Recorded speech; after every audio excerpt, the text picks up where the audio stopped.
Vous écoutez Cinéphile de notre temps.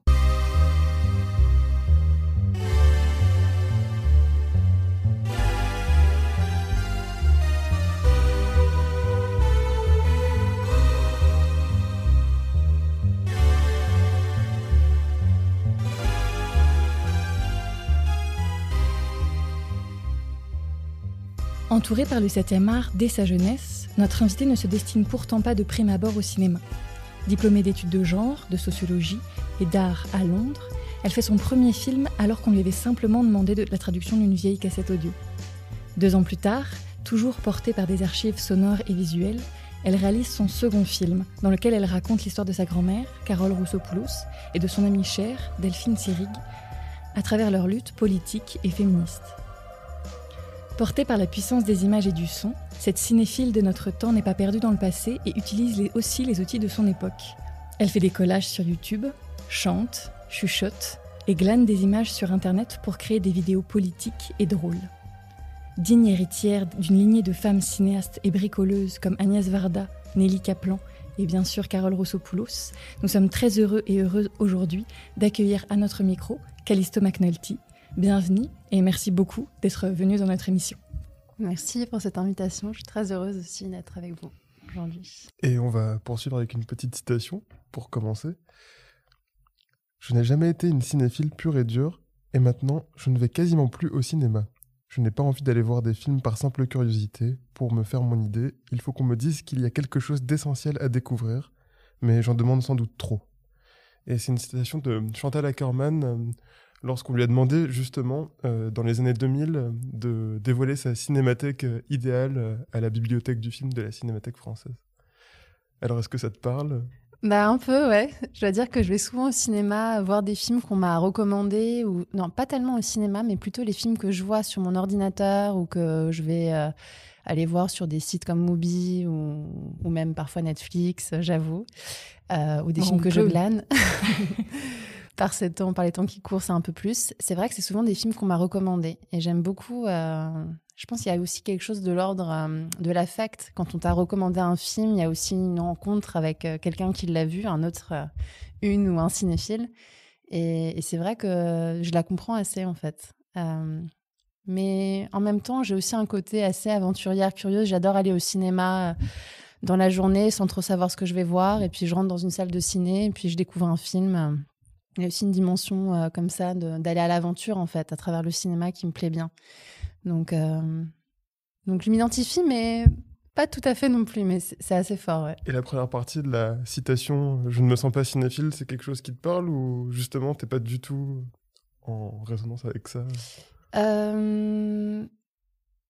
Je pense que je me destinais pas, par exemple, à être réalisatrice nécessairement, même si ma grand-mère était réalisatrice et que je la voyais très souvent travailler à sa table de montage quand je passais mes vacances avec elle en Suisse, petite jusqu'à l'âge de 18 ans. Mais par exemple, c'est vrai que je pense que c'est plus à travers la fabrication des films et à travers l'expérience de cette enquête que j'ai réalisée avec une amie, Anne Destival, que j'ai eu envie de faire des films. Je ne sais pas comment dire. Je ne sais pas si c'est la cinéphilie qui m'a poussée à faire des films. Je crois que c'est plutôt les rencontres et un projet qui s'ouvre à moi ou une envie tout à coup de mener quelque chose à bout et de commencer une aventure. Oui, on sent dans ton premier film. Voilà, dans Eric Steb, dans Delphine et Carole aussi, dans tous ces projets que je réalise encore aujourd'hui. Enfin, je pense que ça part plutôt d'un désir de faire quelque chose ensemble, puisque souvent les films, c'est quand même des aventures collectives. Même si je pense quand même que souvent, quand on travaille avec les images et qu'on fait des documentaires, des films, il y a quand même, je pense, un fond de cinéphilie. Et c'est aussi en découvrant le regard d'autres personnes, de réalisateurs, de réalisatrices, d'artistes, mais aussi de musiciens. C'est ça qui inspire aussi, qui donne envie de faire. Non, je pense quand même que plus jeune, j'étais cinéphile. Mais cinéphile, ça fait un peu peur comme terme, je trouve. C'est justement pour ça qu'on fait cette émission, pour dire que finalement, c'est un peu à la portée de tous, c'est que c'est pas un gros mot. Ouais, mais il y a un côté un peu tout à coup expert. Et je me sens pas du tout experte. Et d'ailleurs, quand vous m'avez proposé de faire cet entretien, j'avais assez peur parce qu'en fait, je sais que, par exemple, j'ai des amies qui sont pas forcément des réalisatrices, mais qui adorent me raconter les films qu'elles ont vus. Elles vont me décortiquer des séquences de films, me parler des histoires. Et moi, c'est quelque chose, quand on me demande, mais quel film t'as vu? Je vais parler d'émotions ou d'un moment précis, mais je suis tellement mauvaise pour faire des résumés de films ou décrire des séquences, quoi. Donc, j'étais un peu... je me disais, il faudra que je me prépare bien. Donc... Mais... t'as plutôt bien répondu. D'ailleurs, on va commencer ton portrait parce que la première question qu'on t'a posée, parce que tu nous as donné beaucoup de réponses, donc la première question qu'on t'a posée, c'est si tu étais un combat au cinéma, lequel serais-tu? Et tu nous as donné 2 combats. L'un qui était collectif, celui dans le film Riz amer de Giuseppe De Santi. C'est un film néo-réaliste du cinéma italien qui date de 1949 et qui nous a donné un autre combat beaucoup plus solitaire qui est celui de Mona dans le film d'Agnès Varda, dans le film Sans toi ni loi. Et voilà, on voulait donc te demander pourquoi ces 2 combats-là qui sont assez différents et comment, pour toi, est-ce que tu peux les rejoindre? Non, c'est vrai que ces 2 combats qui sont... mais d'ailleurs assez ambigus parce que quand j'ai pensé à Riz amer, j'ai revu du coup la séquence du film. Et c'est une séquence que je trouve très belle parce qu'effectivement, il y a cette chose collective et surtout de l'engagement par le chant et par donc la joie aussi. Et c'est quel combat C'est le combat donc, de femmes, de travailleuses qui travaillent dans des rizières donc, en Italie du Nord. C'est des travailleuses saisonnières aussi et qui donc, sont en train de récolter le riz et tout à coup se mettent, je pense, chantent souvent quand elles travaillent.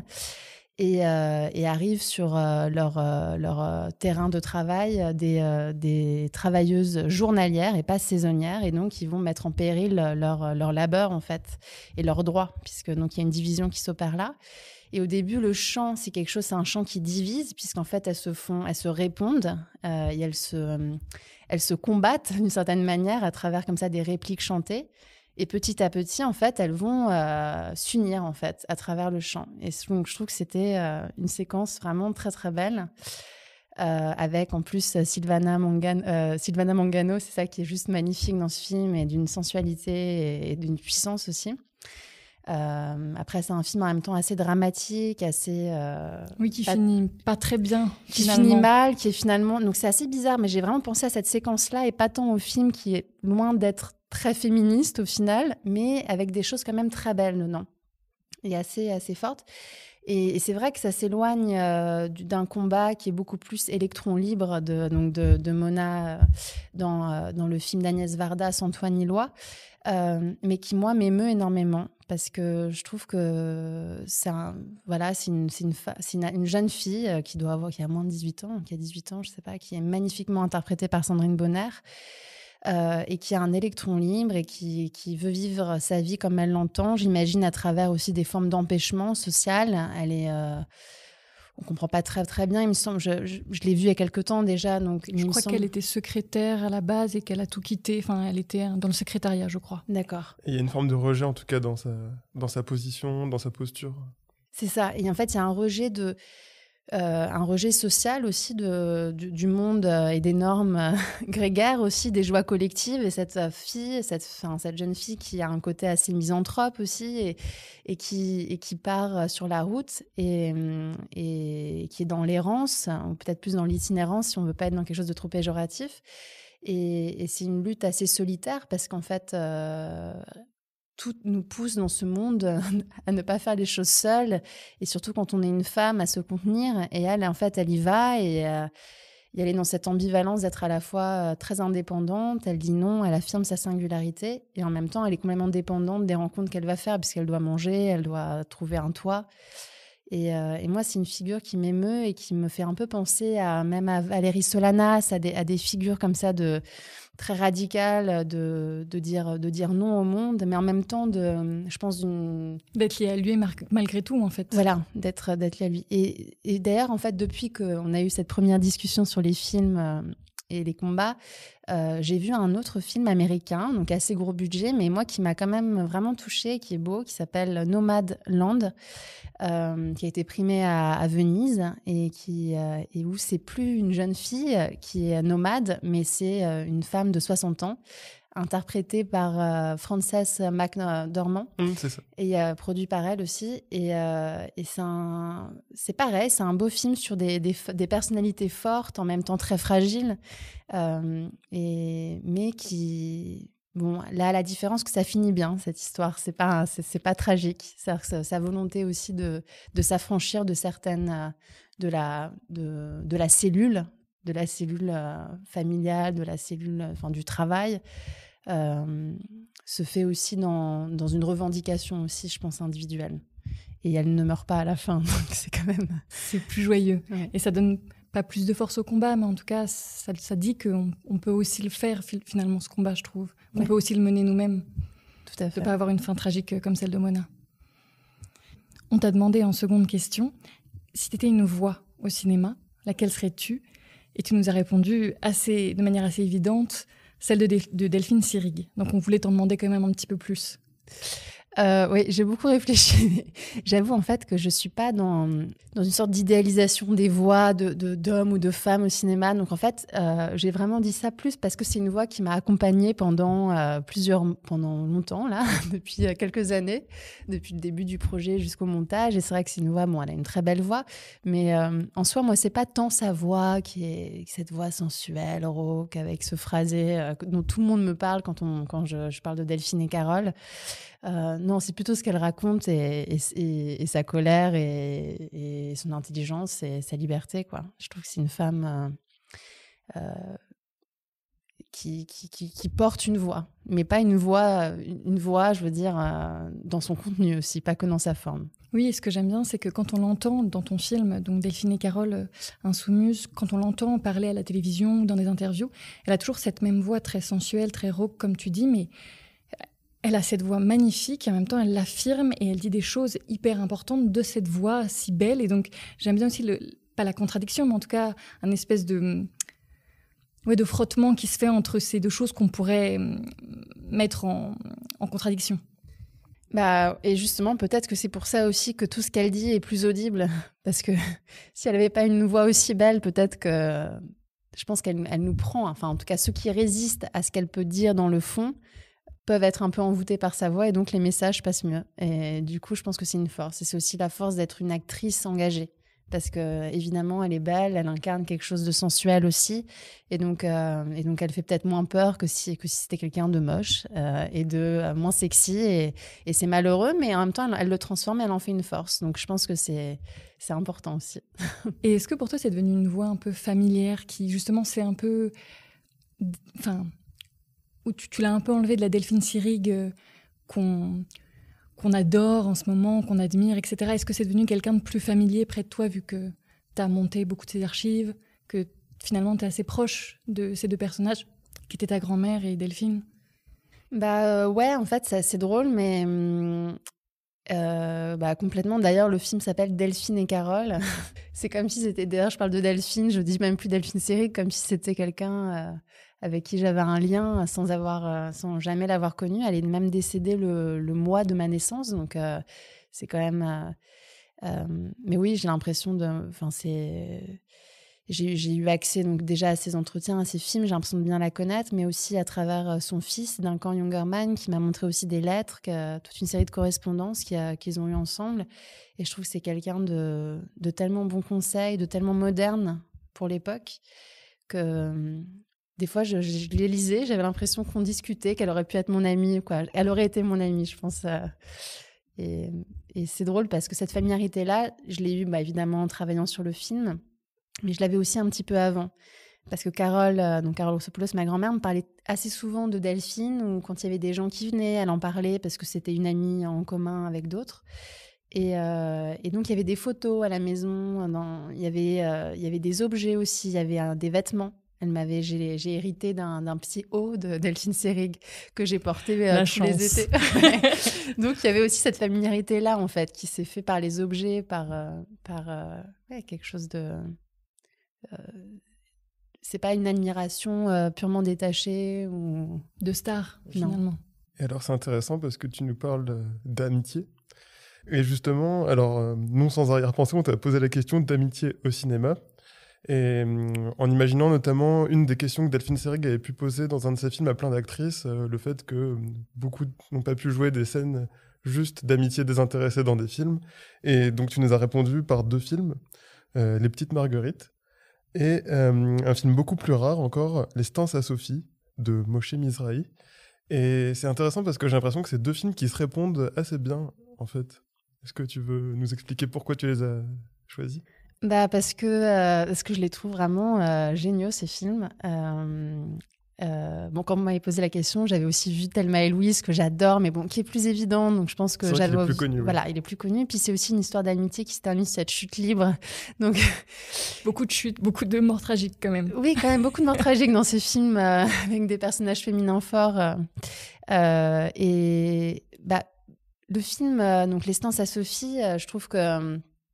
déjà, les personnages sont interprétés par donc Bernadette Lafont et Bulogier sont tellement forts. Et puis, il y a une vraie solidarité, il y a de l'ironie, et puis, ça m'inspire aussi pour le film que je suis en train de réaliser, où on a un peu ces sorcières du logis, en fait, qui sont... Bernadette Lafont qui se retrouve un peu embarquée dans ce monde bourgeois, donc, alors qu'à la base, elle est plutôt beatnik et hippie.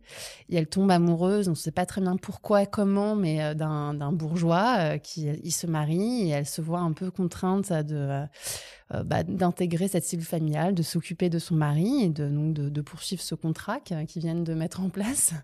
Et elle fait la connaissance de Bulogier, qui est la femme d'un ami de son mari. Et en fait, Bulogier lui donne des conseils en domesticité, mais avec tellement de cynisme et d'ironie qu'il y a un truc à la fois tragicomique, quoi. Enfin, et puis, il y a un truc très fort qui se crée entre elles, et elles se soutiennent, et puis même, ça devient une parodie. Elles remettent en question, elles vivent leur domesticité, mais dans quelque chose de tellement parodique que ça en devient subversif, quoi. Et puis elle mène un combat politique aussi. Complètement, elle mène un combat pour la liberté, pour en fait une sorte de manifeste de sexualité qu'elles veulent mettre en place à destination des hommes, parce qu'ils ont pas compris grand-chose, quoi. Et non, c'est vraiment un très beau film. Et l'autre film dont je parlais, qui est Les Petites Marguerites, on retrouve aussi ce côté espiègle, ce côté un peu hyène, petite fille avec ses rires qui ponctuent le film. C'est un film... d'une grande fantaisie, d'une grande liberté, réalisée par une Vera Chytilova, à chaque fois j'oublie son nom de famille, et qui est sorti en 66, donc un petit peu avant Les Stances à Sophie, et qui est un film tchèque qui a été censuré à sa sortie, et qui a été réalisé dans un contexte vraiment particulier de communisme, d'un monde un peu gris, un peu austère. Et ces 2 Marguerites, qui s'appellent Marie et Marie, sont 2 amies. On ne sait pas très bien le lien qui les unit, d'ailleurs. Il y a très peu de paroles. C'est vraiment plus des scènes de nourriture, de gaspillage de nourriture, d'engloutissement. Comme des clips, en fait. C'est ça. C'est un film fait avec du collage aussi, formellement. C'est très beau. C'est très coloré. C'est magnifique. Ouais, avec des moments de collage, de couleurs, de noir et blanc, et ouais, moi je les trouve, c'est super décomplexant. Il y a un côté baroque aussi je trouve esthétiquement, et formellement, c'est un film magnifique, exactement. Et comme dans Les Stances à Sophie, elle détourne toutes les injonctions qu'on donne aux femmes. Elle se joue des hommes qu'elle drague.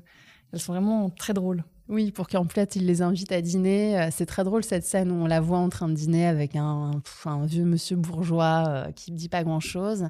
En plus, dans une posture assez paternaliste, parce qu'ils sont à table. Elle fait vraiment la petite fille en train de manger, de mal manger, de se goinfrer. Après, elle croise par hasard, soi-disant, sa sœur, qui est en fait donc son amie Marie. Et puis, elle en recommande, elle recommande. Il y a une surconsommation et une destruction, quoi. Et tout ça de manière complètement gratuite, c'est juste pour leur pur plaisir. Et c'est joyeux. Ouais. Bon, c'est un peu déconcertant, mais c'est très joyeux. C'est très joyeux, ouais. Mais à la fin, c'est pareil. Elles sont un peu punies par cette quête des plaisirs qui les unit. Et le lustre tombe sur elles. Mais d'ailleurs, c'est assez marrant. On a noté avec Clément que ces 2 films-là, donc c'est des films de la Nouvelle Vague, Vera Chytilova en République tchèque et Lestan Sassofi en France. Et en fait, Vera Chytilova a été complètement censurée, donc on n'a pas vu son film pendant très longtemps. Et là, aujourd'hui, elle revient un peu au goût du jour. Et alors que Lestan Sassofi, il a eu un petit succès à sa sortie. Mais aujourd'hui, on ne le trouve nulle part. C'est ça, il a été complètement oublié. En 10 ans, là, il a peut-être eu une projection à Paris. Lestan Sassofi, il est vraiment difficile à voir aujourd'hui, alors qu'il il est porté par Bernadette Lafont et Bulogier, qui sont des figures assez célèbres, même de la Nouvelle Vague. C'est vrai que c'est très étrange. Mais l'autre chose aussi qui est assez étonnant, c'est que donc, le film est réalisé par un homme qui a d'ailleurs fait tourner Moshe Mizrahi, ouais, donc d'origine israélienne, mais je crois qu'il tournait en France et en fait qui a déjà fait des films avec Delphine Seyrig et en fait c'est écrit d'après un scénario, d'après un roman de Christiane Rochefort, qui est une féministe complètement électron libre aussi des années 70. Donc, c'est pas pour rien que le film aussi, le fait qu'il soit écrit par un homme, mais il y a aussi ce roman. Cette base-là, oui. Voilà. Et elle aussi a été un peu oubliée, alors qu'elle est une figure vraiment importante du MLF, assez contre-courant, assez électron libre aussi.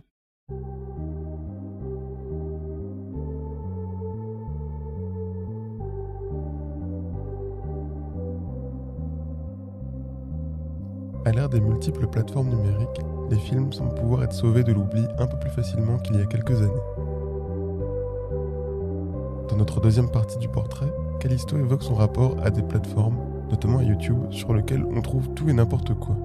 Des vidéos de chats comme l'un des films les plus importants de la Nouvelle Vague et dont nous avons déjà fréquemment parlé dans notre podcast, La maman et la putain de Jean Eustache.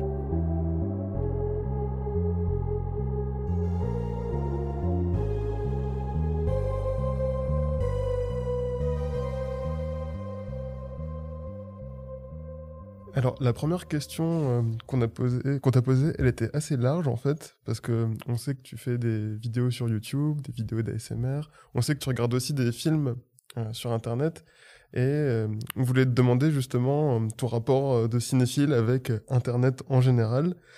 Et tu nous as dit que tu regardais beaucoup de films sur YouTube, sur Mubi, sur Tank, sur Netflix. Et on se demandait comment, en jonglant avec toutes ces plateformes, tu choisissais les films. Comment tu surfais justement avec cette sensation que tout est disponible peut-être, ou pas justement. Ouais, moi ça m'angoisse beaucoup d'avoir beaucoup trop de choix. Donc c'est pour ça que je trouve que c'est pas mal d'avoir des plateformes. Mais même là, je passe trop de temps à regarder. Enfin, c'est pas si évident. C'est pour ça que je préfère... en réalité, je regarde pas tant de films sur YouTube. Il y a quelques plateformes que je suis. Par exemple, la plateforme, là récemment, la plateforme Nova Gaze, qui est curatée par une amie, Danielle Ashra, et qui propose des films rares, sous-titrés. Donc, par exemple, des films de Cecilia Manghini. Mais il y a aussi Mubi, Filmin, depuis que je suis en Espagne. Mais c'est vrai que moi, j'ai un peu de mal avec ce choix énorme qui s'ouvre à nous sur Internet. Et donc, comme tu le disais en introduction, enfin, dont on en parlait en introduction, c'est vrai que j'aime bien aussi qu'on me recommande des films. Et j'ai très confiance en le regard de quelques personnes qui m'entourent et qui peuvent me conseiller des films. Mais justement, comment tu penses en fait ces images? Par exemple, tu nous as dit que tu avais regardé La maman et la putain sur YouTube parce que c'est un film qu'on ne peut pas voir ailleurs que sur YouTube. Comment tu réfléchis en fait, quel impact ça a sur ta manière de voir des films, le fait qu'ils soient un peu mis, que tu es sur YouTube, autant La maman et la putain qui est un peu un chef-d'œuvre, considéré comme un chef-d'œuvre de la Nouvelle Vague, et des vidéos de chats, des vidéos de petits chiots, des vidéos de pranks, plein de choses quoi. Qu'est-ce que ça fait sur ta cinéphilie en fait? Je trouve que c'est plutôt bien que les choses soient accessibles et qu'il n'y ait pas forcément de hiérarchisation, même si je pense qu'il y a certains films qui se prêtent mieux à l'espace domestique et d'autres qui se prêtent mieux à la salle de cinéma quand même. Mais bon, comme parfois on n'a pas le choix, donc c'était quand même génial de pouvoir découvrir le film de La maman et la putain de Jean Eustache, qui est juste quand même un film assez magnifique. Donc Où on retrouve Bernadette Lafont. Voilà, on retrouve aussi Bernadette Lafont, exactement. Elle aussi, et l'autre comédienne aussi, dont là le nom m'échappe parce qu'elle a joué que dans ce film-là. Françoise Lebrun, mais qui a une voix, pour le coup, que je trouve incroyable. Et c'est un personnage, je crois, enfin, tout est très, très écrit. Monologue incroyable.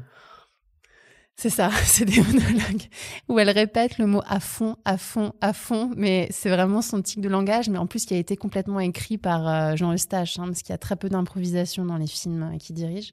Mais par contre, je me perds pas tellement, moi, dans les vidéos YouTube de petits chats ou d'ASMR ou choses comme ça. C'est quelque chose que j'ai vachement d'admiration pour les gens qui se perdent et qui arrivent, en fait, à regarder gratuitement, mais des heures et des heures et des heures. Et moi, c'est quelque chose que je ne peux pas faire. C'est-à-dire que j'aime aussi ce truc d'un film qui va durer une certaine... ou les séries, par exemple. J'aime pas tellement le fait de regarder 50 épisodes à la suite. De flux, un peu. De flux, voilà. Non, les images, moi, c'est pas quelque chose... Je pourrais pas regarder des films toute la journée, 5 films, toute la nuit. Non, j'essaie d'avoir une rigueur et d'échapper au flux. C'est ça, d'échapper au flux. Pas toujours simple, mais on t'a posé une seconde question... Parce qu'on a vu que ta famille était très présente, en fait, dans tes films, dans la construction de tes films. Et donc, on s'est demandé si tu devais voir un film en famille, lequel ce serait. Et donc, tu nous as répondu d'abord par les films de John Cassavetes, qui sont donc des films où la famille est très importante, mais tu nous en as répondu par un second, qui est un film qu'on ne connaissait pas, qui s'appelle Dolores Claiborne, et c'est un film de Taylor Hackford. Et c'est un très beau film, même s'il est très dur. C'est vraiment un très beau film qui mériterait d'être beaucoup plus connu. Et donc, je voudrais que tu nous en parles et de savoir pourquoi c'est un film à voir en famille, parce qu'il traite de sujets hyper tabous et hyper durs à aborder en famille, justement. C'est un film que j'ai découvert en fait grâce à mon oncle, Geronimo Rossopoulos, avec qui j'ai coécrit Delphine et Carole Insoumise. Et en fait, il me l'a recommandé pendant le confinement, pendant le premier confinement. Et donc, c'est d'abord ma mère qui l'a vu, enfin tous les membres de ma famille, puis mes amis, puisque je l'ai recommandé, on l'a vu à peu près donc au même moment. Et c'est un film, c'est un thriller féministe, en quelque sorte, qui est adapté d'un livre de Stephen King, donc Dolores Claiborne, et interprété par Katie Bates, qui est vraiment une actrice incroyable, qui a joué dans beaucoup de thrillers et dans beaucoup d'adaptations de films de livres de Stephen King. Et Jennifer Jason Leigh. Et ça porte sur des rapports, en fait, au sein d'une famille, entre une mère et sa fille, mais aussi entre une mère et la femme pour laquelle elle travaille, et qui se retrouve morte au début du film.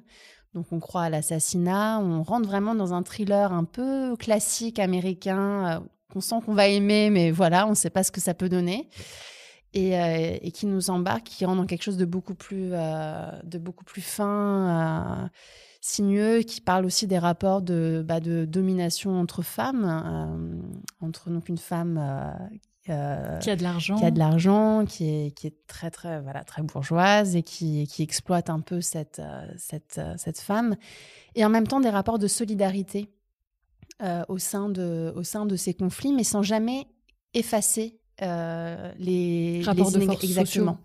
Et c'est ça que je trouve très fort dans ce film. Et donc ça, c'est une dimension du film, et puis l'autre dimension, c'est l'inceste aussi dont on traite le film, et là encore, je trouve d'une manière vraiment très très belle, très très forte. Enfin, c'est une histoire et la violence verbale et physique au sein d'un couple aussi.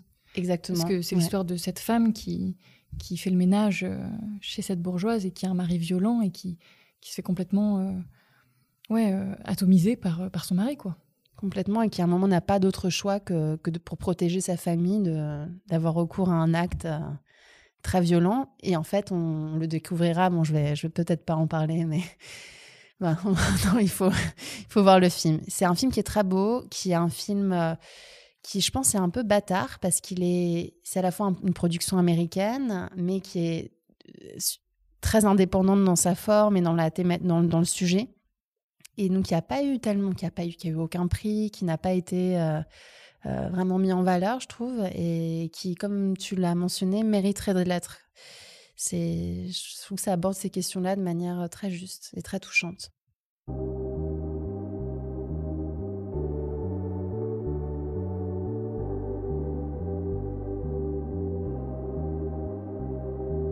Dans la troisième partie consacrée à sa mémoire de spectatrice, Callisto évoque les sons qui la hantent, ceux de l'ASMR à la fois cinégéniques et absents du cinéma. Puis elle revient sur son rapport aux archives, celles tournées notamment en vidéo par les Insoumuses dans les années 70. Elle raconte comment elle en a été spectatrice avant d'en faire la matière première d'un de ses films et souligne la nécessité de montrer, d'interroger et de fantasmer ces images parfois manquantes.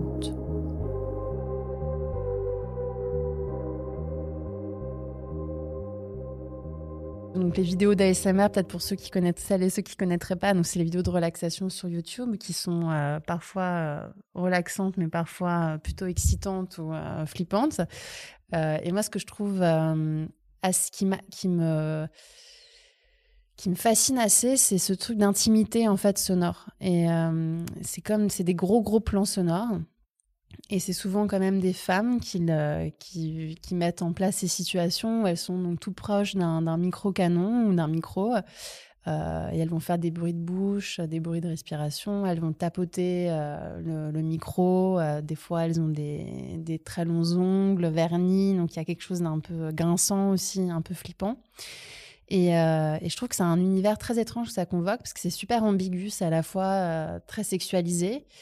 En même temps un peu sorcière, thérapeutique, avec cette idée que c'est pour se relaxer, mais en fait c'est loin d'être, à mon sens, relaxant. Et puis il y a aussi une mise en scène visuelle, puisqu'on voit souvent le bas du visage, où c'est des très gros plans, et il y a tout un travail sur les textures, parce que je pense qu'on ne peut pas écouter de l'ASMR sans voir les images aussi. Et c'est vrai que c'est plus dans les vidéos que je vois ça.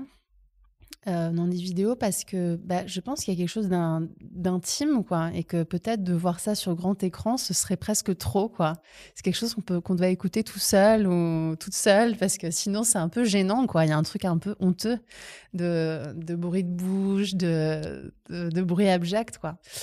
Mais pourtant, quand on t'a posé du coup la question, tout de suite t'as pensé à l'ASMR en fait.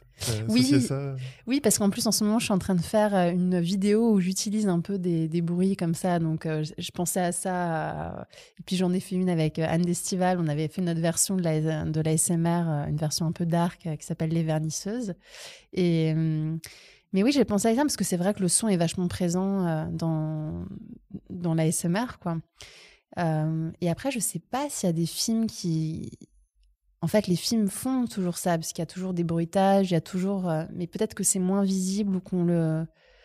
On va parler d'une autre matière très cinématographique aussi, parce qu'on t'avait demandé, en seconde question, quelle place avaient les archives pour toi, en tant que spectatrice et en tant que cinéaste, parce que c'est vrai que c'est avec ça que tu fais tes films, que ce soit le premier où c'était une archive sonore, que le second où il est entièrement fait à partir d'archives...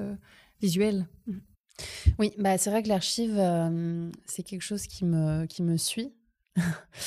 Et je pense qu'après, l'utilisation de l'archive dans les deux films est quand même très différente, même si j'y trouve un point commun. Donc je dirais que dans Delphine et Carole, c'est de valoriser une archive et de raconter une histoire, leur histoire de Delphine Seyrig et Carole Roussopoulos, et de ce mouvement féministe dans les années 70 à travers la vidéo, qui était un médium quand même qui faisait partie intégrante des luttes et qui est très fragile et qui est malheureusement rarement restauré, qui est pas si connu. Ça commence à changer, mais voilà, pour moi, c'était quand même une histoire... Parce que c'est des archives vidéo, c'est pas des archives cinématographiques, c'est pour ça qu'on ne les restaure pas. Elles ne se conservent pas de la même façon non plus, en plus, donc c'est compliqué. Ouais, c'est ça. C'est des archives, donc vidéo. C'est un choix politique, en fait. Pardon, excuse-moi, mais c'est un choix politique de ne pas les restaurer, finalement. En plus, oui. Ouais, tout à fait. C'est des images qui peuvent se détériorer beaucoup plus facilement et qui... Oui, je pense que l'histoire des restaurations, de toute façon, et de la conservation et de la préservation des films, c'est très politique. Donc, et voilà, donc, c'est vrai que Delphine et Carole, c'était avant tout, je pense, de porter cette histoire, leur histoire à l'écran, en valorisant ces images qui font partie de notre histoire et qui méritent d'être connues et vues du plus grand nombre. Et peut-être dans Eric Tape, dont le point de départ, c'est cette cassette Audio Arts qui est presque... que Eric Bauer possède depuis très longtemps et qui chérit, qui fétichise complètement, et me demande donc de traduire le contenu de cette cassette. Et puis petit à petit, ça devient une enquête. Et puis on découvre petit à petit les personnages de cette cassette. Donc, et je pense que là, dans ce film, l'archive devient presque plus un lieu de fantasme, en fait. Déjà pour Eric Bauer, mais aussi pour nous en tant que réalisatrice, on a projeté plein de choses sur ces personnes qui sont les personnes à qui appartiennent ces voix, qui sont anonymes au début. Et je crois que c'est ça qui me plaît dans les archives, que ce soit des archives du passé qui sont le prétexte d'un film ou la matière même du film avec Delphine et Carole. C'est que c'est à la fois quelque chose c'est une réalité, une archive, c'est une trace de quelque chose, c'est un document, mais c'est aussi un lieu de projection, quoi. On peut imaginer tout ce qu'on veut. Il n'y a rien d'objectif dans une archive. La manière dont tu vas, par exemple, la monter en la faisant se confronter avec d'autres archives, d'autres images, ça va complètement informer l'archive, ça va lui faire dire autre chose. Et donc, je pense qu'on peut tout imaginer. Et c'est ça que je trouve très fort, moi, avec les archives. Et c'est aussi la rencontre avec d'autres voix et d'autres images qui ne nous appartiennent pas. Et je sais qu'on peut s'approprier aussi. Ouais, c'est ça qui est intéressant. Qu'on s'approprie, qu'on mange, qu'on fétichise à notre manière et qui deviennent à nous. Donc, il y a à la fois un truc d'une rencontre, d'un dialogue, mais aussi complètement de se réapproprier, de piller, de coloniser une image. Donc, ça, parfois, ça peut être aussi problématique. Mais moi, je trouve que je sais pas, c'est marrant parce qu'avec Delphine et Carole, c'était une très longue période de montage, forcément. C'est un film d'archives. Mais pas une moment, j'ai été saturée ou ennuyée par les images que je voyais. Mais parce que c'était pas les miennes aussi. Et ça, je trouve qu'il y a un truc assez beau dans le fait de travailler avec des images qui ne sont pas sorties de nous. C'est que je pense qu'il y a plus d'indulgence aussi. Mais t'avais un plaisir de spectatrice à les regarder, même pendant la fabrication du film. Complètement. Je pense que c'est ça, ouais. Alors que si c'était mes propres images, mais je douterais beaucoup plus. Je serais là, mais qu'est-ce que c'est que ça? Enfin, voilà. Et les juger beaucoup plus. Ouais. Et ouais, il y a un truc d'indulgence et de curiosité soin. Aussi. Et de curiosité, ouais. Mais d'ailleurs, toujours sur ces archives vidéo, plutôt, est-ce que, pour toi, en tant que spectatrice, elles sont manquantes? Est-ce que tu aimerais les voir plus souvent dans des films, dans des documentaires? Est-ce qu'elles ne sont pas encore suffisamment mises en valeur par ce biais-là, justement, ou... Celles qui sont, par exemple, celles des années 70 oui, par de exemple, la vidéo oui. Féministe, par exemple. Ouais, je pense que de toute façon, ce serait super qu'il y ait d'autres films qui soient faits et que ces films soient montrés. Moi, il me semble que c'est des films qui portent sur les luttes de femmes, le droit à l'avortement, des luttes gays, des luttes lesbiennes, des luttes ouvrières. Je sais pas, pour moi, ça devrait faire partie même du cursus de l'éducation nationale. Enfin, on devrait les voir très jeunes, ces images-là. Et c'est pas juste des images du passé détachées de notre contexte actuel, c'est des images qui, je pense, éclairent ce qu'on vit, qui sont des ressources et qui donnent même envie de faire des films parce qu'elles ont une manière très décomplexée de filmer avec ce nouvel outil vidéo qui était tout nouveau, quoi, à l'époque. Et dont les femmes se sont emparées aussi pour ça, je pense. Comme il n'y avait pas d'école, comme avec le cinéma, il n'y avait pas d'attente, il n'y avait pas cette image du génie cinéaste tout seul à faire son film. Et donc, avec la vidéo, c'était vraiment une pratique collective assez décomplexée où des personnes qui n'ont pas l'habitude d'être filmées prennent la parole et donc... et la personne qui n'a pas l'habitude de filmer est face à des personnes qui n'ont pas l'habitude d'être entendues. Et je pense que ça donne une confiance réciproque et qui permet de faire des films très sincères avec beaucoup d'émotion et de force. Donc, oui, je pense que c'est des images qui donnent de la force aussi et qui devraient être montrées très jeunes à l'école et faire l'objet de cycles de programmation. Mais je pense que ça change. Alors, on va passer à la carte blanche. Et tu nous as répondu avec le très beau film de Claire Simon, Récréation. Donc qui est très immersif justement, donc c'est bien pour une carte blanche je trouve, puisqu'il filme une cour de récré d'école maternelle à hauteur d'enfant, ce qui fait que même les adultes sont un peu coupés. Alors est-ce que tu veux un peu décrire la séquence que tu as choisie? Oui, alors c'est tellement difficile et comme je vous le disais, je suis vraiment assez mauvaise pour décrire les films. Le jeu. Et ce qui est terrible, c'est que c'est un film que j'aime tellement et que je veux être à la hauteur de cette séquence qui est magnifique et qui est la fin du film, qui est un happy ending. Et donc, on est dans cette cour de récréation qui est un peu un territoire de jeu plus ou moins violent. Et dans un petit coin de cette cour de récréation, il y a un groupe de filles et qui ont mis en place un jeu donc qui consiste en une plateforme bétonnée un peu surélevée qui surplombe un petit banc d'enfants. Et elles s'amusent à sauter dans le vide, donc à sauter depuis la plateforme jusqu'au sol. Il faut imaginer que c'est à peu près la moitié du corps de ces enfants. Et donc, une petite fille qui doit être en dernière section de maternelle, donc une grande, s'amuse à sauter. Donc, elle gère complètement le jeu, elle prend son élan, elle court, aucun problème. Très vite, des amies à elle la suivent. Elles ont un peu peur, elles y vont. Sauf qu'il y en a une qui coince, quoi, qui regarde, je pense que c'est celle qui pense un peu plus que les autres et qui voit le vide et qui a les cheveux blonds, crépus, et puis qui commence à avoir le nez qui coule, qui commence d'abord, elle veut y aller, mais à chaque fois qu'elle prend son élan, elle bute. Et elle se fait narguer par toutes les filles de sa classe et puis les deuxième et première sections de maternelle qui prennent leur élan et qui sautent et qui arrivent et qui la narguent et qui lui disent « Mais à ton âge ?»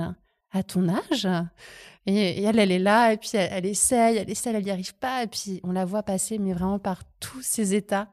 D'abord la peur, ensuite elle s'apprête à abandonner, mais là elle se ressaisit et puis elle peut plus, quoi. Donc elle s'est embarquée dans ce rite de passage, il va falloir qu'elle le passe, quoi. C'est pas possible. Et donc là après il y a de la frustration, puis il y a vraiment ce nez qui coule et ces gros plans. Elle invoque sa mère, maman, et puis tout le monde qui est là la narguer, et puis il y a ce cercle comme ça de nanas, de petites filles qui sautent sur le banc, et puis qui deviennent vraiment méchantes, quoi. Et elle devient le bouc émissaire de cette petite fille pas courageuse, quoi. Et jusqu'au moment quand même, et c'est ça que je trouve vraiment magnifique, où elle prend son courage à deux mains. Et il y a deux petites filles, donc celle qui avait inventé le jeu et une autre plus petite qui lui prennent la main.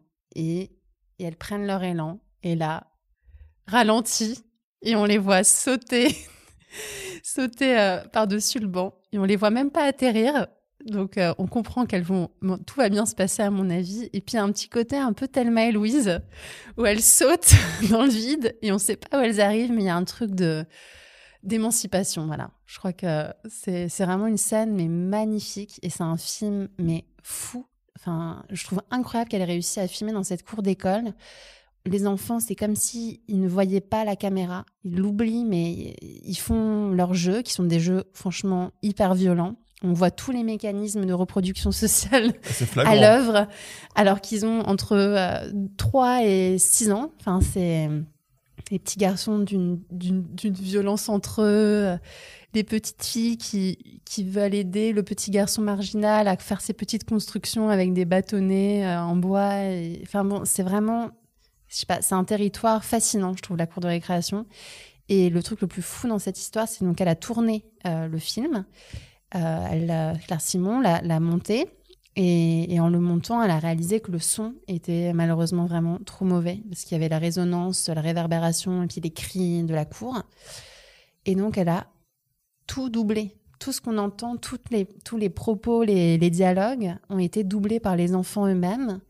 Et il y a un making-of que j'ai découvert dans le DVD qu'on avait emprunté à la médiathèque du 15e, et où on la voit en train de donner des indications de mise en scène à ces petits-enfants qui sont maintenant peut-être plus en dernière section de maternelle, mais au CP ou au CE1. Et non, maintenant, tu dois dire... Tu dis ça, et puis l'enfant qui joue, quoi, et qui joue la rage, qui joue la déception, la colère, la frustration, et c'est fascinant, quoi. Mais ce film fait vraiment passer par des états très contradictoires. Et je pense notamment à la toute dernière scène que tu as choisie, parce que la petite fille est vraiment tiraillée entre cette injonction à faire comme tout le monde, et en même temps, elle est quand même aidée par une autre petite fille qui lui tend un peu la main aussi. Oui, c'est quand très même contradictoire, je trouve, parce qu'à la fois, elles sont méchantes et parfois, elles sont très bienveillantes. Elles vont lui dire « tu vas y arriver », elles lui prennent la main. Il y a un côté où elles changent de relation à elle en 2 secondes. Mais ouais, moi, je trouve que c'est toute l'ambiguïté et l'ambivalence des rapports humains et des rapports entre filles aussi, où je pense qu'il y a aussi une injonction à être gentille. Et donc, elles sont tiraillées entre cette chose où certainement que c'est quand même leur amie, donc elles l'aiment vraiment, mais en même temps, elles veulent se moquer d'elle. Et puis, il y a toute forme d'émotions qu'on a toutes vécues en tant qu'enfants, ou des jeux d'enfants vraiment violents. Et puis après, quand elles sont trop méchantes, elles s'en veulent aussi d'être méchantes, parce qu'il y a aussi cette injonction d'être gentille et d'être attentionnée. Et donc, il y a tout ça qui se joue dans une forme de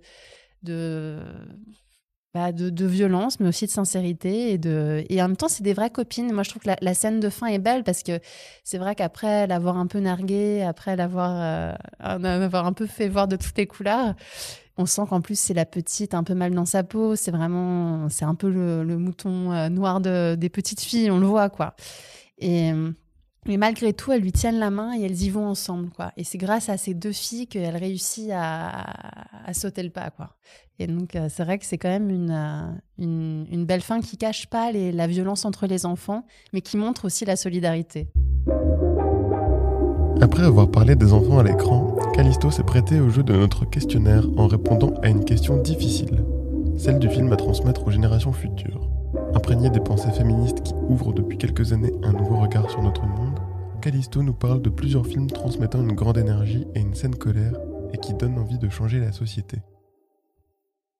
Bon, c'est super difficile comme question. Et donc, parce que je pense que tous les films, il y a tellement de films qui mériteraient d'être vus par les générations futures. Je dirais peut-être comme c'est un film que j'aime beaucoup et qui m'inspire aussi moi dans les vidéos que je fais avec Émilie Noteris, qui sont des sortes de droits de réponse qu'on exerce. Oui. Voilà, c'est ça. Et je dois dire quand même que Mazo et Miso vont en bateau de Delphine Seyrig, Carole Roussopoulos, Nadia Ringard et Johanna Wider, il est vraiment incroyable. Et je pense que c'est un film qui mériterait d'être vu par les générations futures. Ça fait un peu comme un peu donneuse de leçons, mais je trouve qu'il est vachement bien parce que c'est une émission de télé qui est sortie en 1975 à l'occasion de la fin de l'année de la femme. Déjà, elles n'aimaient pas ce nom. L'année de la femme, c'est l'année des femmes, parce qu'il y a quand même une existence plurielle des femmes, et qui est une émission complètement misogyne, où Bernard Pivot invite de manière ironique sur le plateau des fiefés misos, donc de la gastronomie, de la couture, un marin, un voilier, qui fait de la voile. Et Françoise Giroud est invitée à cette occasion et c'est la ministre donc, de la condition féminine, comme on disait à l'époque, et qui est le cul entre deux chaises au sein d'un gouvernement patriarcal et qui est dans une situation plutôt que d'avoir une certaine distance critique vis-à-vis de cette émission, elle est complètement dans la séduction et donc rien ne va, quoi. C'est vraiment l'horreur, cette émission de télévision. Et donc, Delphine Seyrig l'avait vue et avait été choquée. Donc, elle l'avait enregistrée et elle avait proposé à Carole Roussopoulos et à quelques autres d'exercer un droit de réponse. Et donc, elles interviennent par le montage au sein de l'enregistrement. Donc, c'est complètement pirate, elles n'ont évidemment pas le droit. Et elles intègrent des réponses, des réactions. Certains propos qui pourraient comme ça être un peu banals, mais en fait, quand on les répète, deviennent aberrants. Et donc, elles jouent avec le montage, la répétition, le ralenti, les cartons. Et moi, je trouve que c'est d'une créativité avec très peu de moyens. C'est hyper efficace et on sent le plaisir qu'il y a à faire ensemble, quoi. Et l'humour qui en résulte aussi, parce que je pense que pour avoir de la répartie dans ce genre de choses, c'est toujours bien d'être à plusieurs et de transcender la colère en quelque chose d'autre, en une radicalité joyeuse, quoi. Et donc, je dirais que c'est un film qui donne de l'énergie. Qui donne de l'énergie, qui donne envie de faire. Et d'ailleurs, nous, avec la vidéo que je t'ai envoyée qui s'appelle We Will Cut You, qu'on a fait avec Émilie Noteris, c'est vraiment ça. On prend des textes. Donc, ça peut être le Scum Manifesto de Valérie Solanas, qui est un manifeste féministe radical à prendre au énième degré, mais qui est d'une virulence qui est hyper intelligent. Ou alors d'autres textes que Émilie écrit. Et on les met en confrontation avec des images d'actualité. Donc ça peut être des allocutions gouvernementales, des images de violences policières ou de violences sexistes, prises par des anonymes avec le téléphone portable. Et on fait se résonner ces images et parfois on chante, parfois un peu comme elle aussi, quoi. Et donc comme quoi, je trouve que nous, ça nous inspire, ça nous donne de la force, mais je pense que ça peut en donner à tout le monde, quoi. Oui, Donc, ça semble très joyeux et ludique. C'est ça, c'est ludique, c'est très irrévérencieux aussi. Et alors, je peux pas m'empêcher de le rapprocher des petites marguerites dont tu parlais aussi. Dans l'état d'esprit, il y a vraiment cette idée, cette joie de faire, de couper, de coller, de bricoler. Oui, c'est ça, de bricoler en fait. C'est très... Ouais. Et de faire avec ses propres moyens et pas forcément avec l'idée de qu'est-ce qu'un film. Un film, alors il faut passer par la production, tout ce côté très professionnel. Il y a aussi des manières très simples, accessibles de faire des choses. Et ça, des fois, je pense qu'on l'oublie aussi. En fait, on est un peu obligé avec des films radicaux comme ça. On ne peut pas les faire par les voies principales. Il faut que ce soit un peu souterrain, mais en même temps, il y a aussi une force à ça. Et c'est très décomplexant de faire et de voir qu'on peut faire des choses à plusieurs facilement. Et ça ne demande pas de moyens de faire des choses comme ça. Après, c'est des films pirates qu'on ne peut pas montrer dans des circuits de télévision, mais il était sur Tank, donc il était presque plus pirate. C'est vrai. À un moment donné. Enfin, à partir d'aujourd'hui. Mais on t'a demandé une seconde question ici qui est...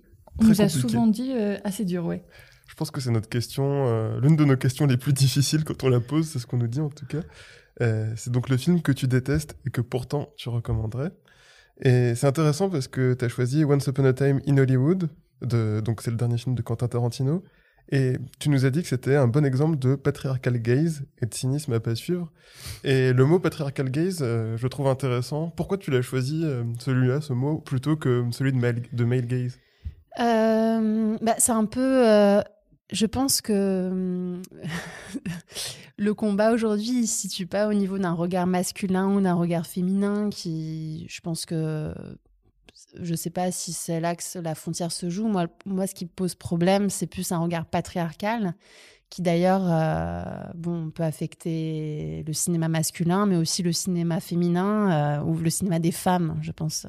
J'aime pas tellement finalement masculin-féminin. Et donc, je pense que... Moi, je trouve que c'est un très bon exemple de regard patriarcal sur le monde. Dans le sens où son film est censé être a pour point de départ l'histoire de Sharon Tate. Or, elle a un rôle mais absolument sans relief dans le film. Elle est un prétexte, un MacGuffin pour parler d'autre chose. Et l'autre chose, c'est les deux personnages masculins qui sont des personnages... Voilà, je ne sais pas quoi dire de plus. Pour moi, c'est vraiment des films qui se regardent parce qu'ils sont très bien réalisés. Il y a énormément de moyens. C'est fou de se dire qu'autant de moyens sont déployés pour des films qui sont tellement vides. Donc voilà, pour moi, c'est venu vraiment tout de suite. C'est des films... En plus, c'est terrible, c'est des films bonbons. Donc on les regarde, ils sont tellement beaux, tellement divertissants. Et en même temps, qui, je pense, se posent vraiment pas les bonnes questions, quoi. Qui ne se posent pas de questions du tout.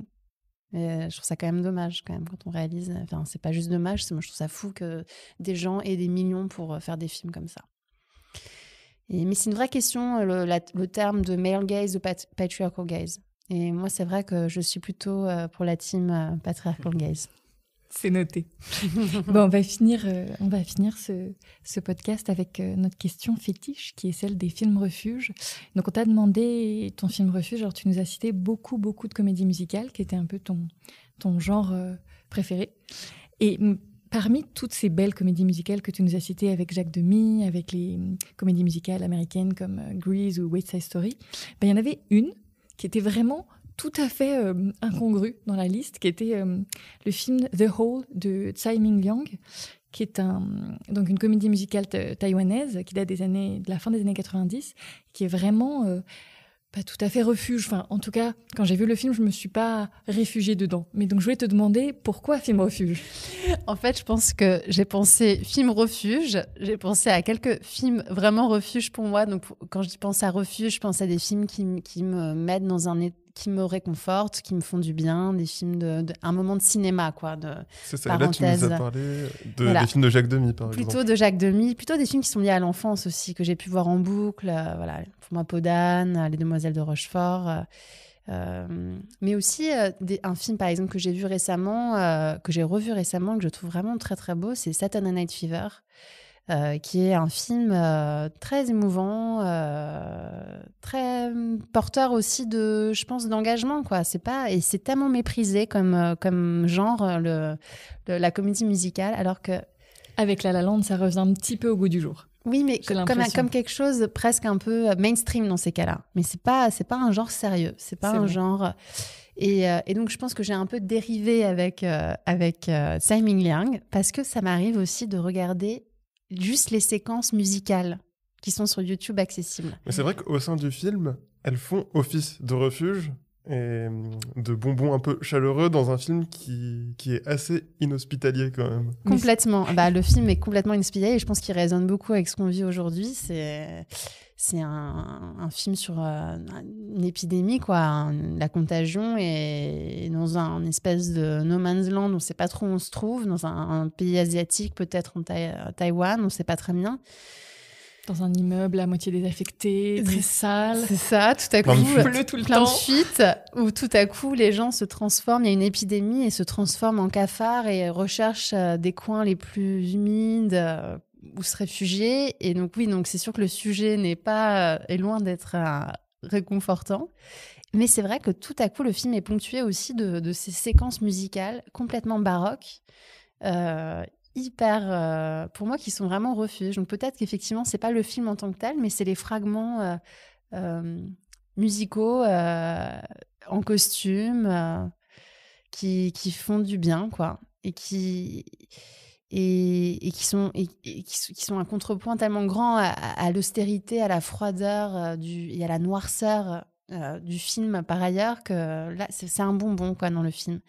Et je trouve que c'est un bel exemple de film à la fois très profond et en même temps qui veut pas nous enfoncer aussi loin, et donc qui nous donne quand même les moyens des perches pour ne pas sombrer. Ouais, c'est vrai qu'à la fin du film, on n'est pas abattu parce qu'on en part avec ce souvenir des scènes chantées finalement qui sont extrêmement colorées, alors que le reste du film est très sombre, très terne.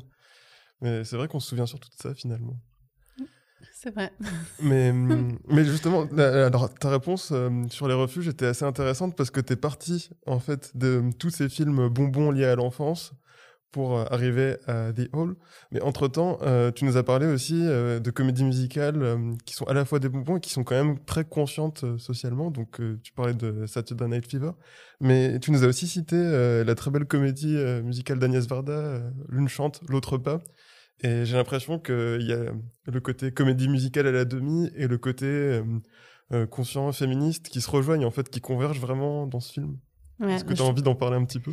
Ouais, je trouve que c'est encore une très belle histoire d'amitié entre deux femmes qui parfois se perdent parce qu'elles suivent leur chemin, des moments se retrouvent et elles sont là dans les moments compliqués. Ça parle d'avortement, de comment on fait de séparation, de maternité. Et il y a un côté... Et c'est ça que je pense que j'aime dans le genre de la comédie musicale. Et quand elle est non seulement refuge, mais qu'elle est aussi poétique et politique, comme dans ce film-là, c'est qu'il y a quelque chose de loufoque aussi, et qu'on peut tous autoriser. Et je pense que c'est ça aussi le cinéma, c'est quand même aussi de sortir de ce quotidien, ou de transformer le quotidien, des choses qui sont vraiment anodines, à travers le regard en autre chose, quelque chose qui nous transporte un peu et qui nous sort de ça. Et c'est vrai que les séquences chantées dans L'une chante, l'autre pas, c'est pas qu'elles émergent comme une comédie musicale, parce qu'elles sont toujours liées à des moments particuliers, et tout à coup elles se mettent à chanter, mais c'est pas que... c'est dans le film, c'est des concerts qu'elle donne, donc c'est cohérent par rapport à l'histoire. Exactement, c'est ça. Donc c'est pas, voilà, donc ça, c'est pas tout à fait une comédie musicale dans ce sens-là, mais Mais ça chante. Mais ça chante, ouais. Et je trouve que ça fait du bien. Ça chante, ça danse. Et c'est vrai que moi, c'est un genre que j'aimerais bien explorer aussi à un moment.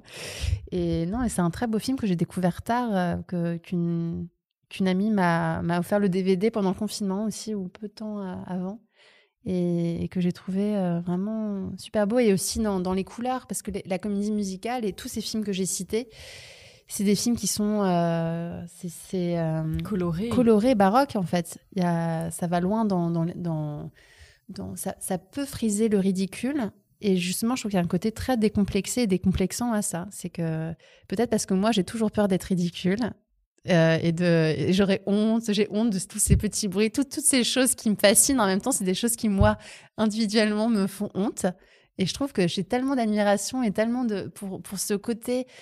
On peut friser le ridicule et en même temps, non, parce que non, ça parle de choses qui sont des choses sérieuses, mais d'une manière qui les rend un peu plus légères. Et donc, elles sont refuge dans ce sens-là, ouais. Merci beaucoup, Callisto, pour ce merveilleux refuge et ce merveilleux portrait.